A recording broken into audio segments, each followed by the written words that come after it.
Você sabe o que é decapagem arqueológica e para que ela serve? A decapagem arqueológica nada mais é que a escavação. Nós arqueólogos fazemos esse trabalho exatamente para evidenciar os artefatos, compreender toda a leitura daquela deposição.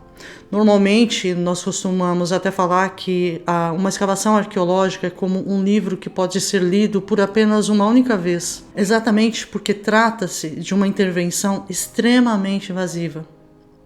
Logo, nós temos que ter todos os critérios, anotar, fazer croquis, fotografias, enfim, ter todo um relatório, a gente chama de registro de tudo aquilo que foi feito, das formas como os artefatos foram encontrados.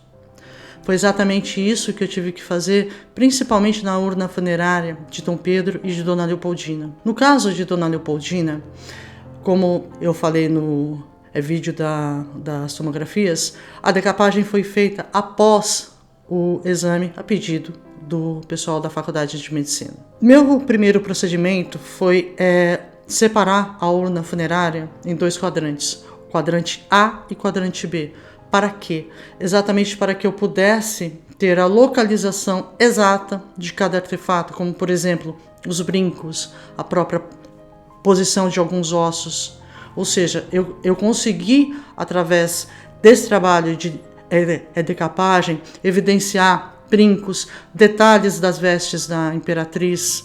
A própria faixa imperial foi localizada, bem como o tocado, aquele ornamento de cabeça. E aí tudo realmente fez sentido com as imagens produzidas pela tomografia. Ou seja, de fato, Dona Leopoldina havia sido enterrada com o seu traje de gala imperial. Um outro dado importante para a nossa arqueologia, a urna funerária dela foi substituída. Quando eu abri o sarcófago de granito no Monumento à Independência, a urna que eu me deparei foi uma urna muito mais recente, provavelmente ali dos anos 1980. Não era mais aquela urna a qual ela foi sepultada em 1826. E eu tinha que entender como que o corpo dela havia sido retirado daquela urna original e depositado naquela nova urna.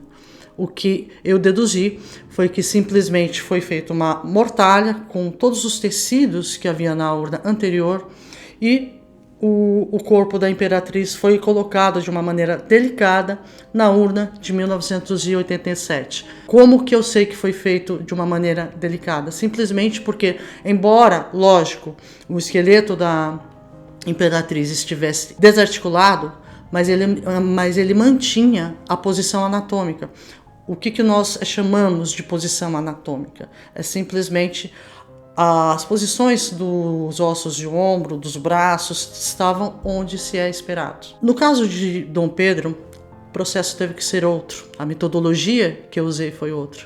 Como arqueólogo Michael Schiffer costumava dizer, muitas vezes nós vamos para campo com uma metodologia, uma técnica. Entretanto, nós acabamos nos deparando com situações as quais nós temos que mudar totalmente a técnica que nós gostaríamos de aplicar. Foi o que eu tive que fazer com Dom Pedro. Eu tive que simplesmente, literalmente, usar um procedimento de arqueologia que é exatamente peneirar, porque tinha muito solo, muita terra na urna funerária dele, né, o que eu acredito, inclusive com base nessa decapagem, é que o forro dessa urna funerária dele lá de 1834, quando ele faleceu, eles devem ter colocado terra. E pelo que nós fizemos as análises na Universidade de São Paulo, possivelmente uma terra da cidade do Porto, uma forma de homenagear, inclusive, aquele Duque de Bragança, né, o Dom Pedro IV, que foi o herói da Guerra Civil Portuguesa. Exatamente porque a deposição dessa terra na urna funerária, a forma como eu encontrei, ela estava espalhada por toda a urna.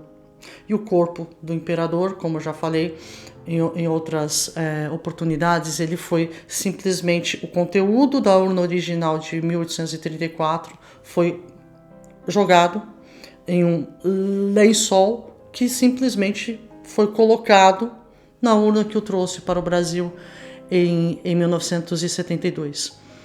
Ao contrário do corpo de Dona Leopoldina, que teve a posição anatômica mantida, o corpo de Dom Pedro já não. Para que vocês tenham uma ideia, por exemplo, né?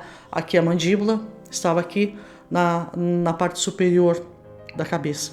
Os ossos das pernas, por exemplo, estavam todos separados apenas em um lado da urna funerária. A maneira que eu encontrei os remanescentes humanos de Dom Pedro, toda aquela deposição naquela urna funerária foi tão confusa que eu optei por dividir essa urna funerária não em 2 quadrantes, como eu havia feito com Dona Leopoldina, mas em 4.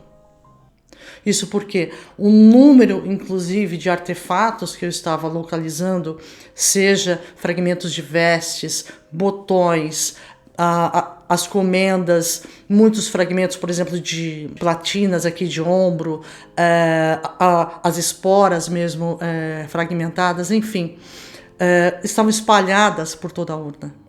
E como eu falei para vocês de início, nós da arqueologia temos que traçar totalmente um mapeamento de tudo para que a gente consiga entender o que aconteceu. É importante frisar que todo esse material que foi retirado, por exemplo, no caso da urna funerária de Dona Leopoldina, que foi a cal, que por sinal eu deduzo que foi utilizada em 1826 exatamente como uma forma de preservar esse corpo da imperatriz, uma vez que há relatos de que os restos mortais dela estavam entrando em decomposição antes do período de velório terminar, o período de 3 dias. Esse material ele foi reservado em sacos plásticos e inserido dentro do sarcófago de granito da imperatriz. Da mesma forma, eu fiz com Dom Pedro.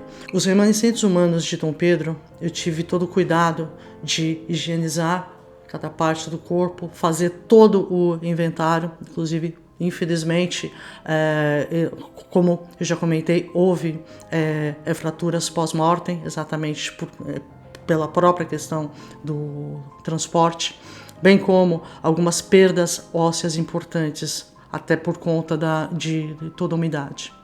Todo o esqueleto do imperador foi envolto a um tecido de linho branco. Esse material é usado desde o período da antiguidade para a preservação de restos mortais humanos e, lógico, permanece ali no interior do sarcófago de granito no Monumento à Independência. Os restos mortais de Dona Amélia, eu não tive a necessidade de fazer a decapagem, até porque o corpo estava totalmente evidenciado.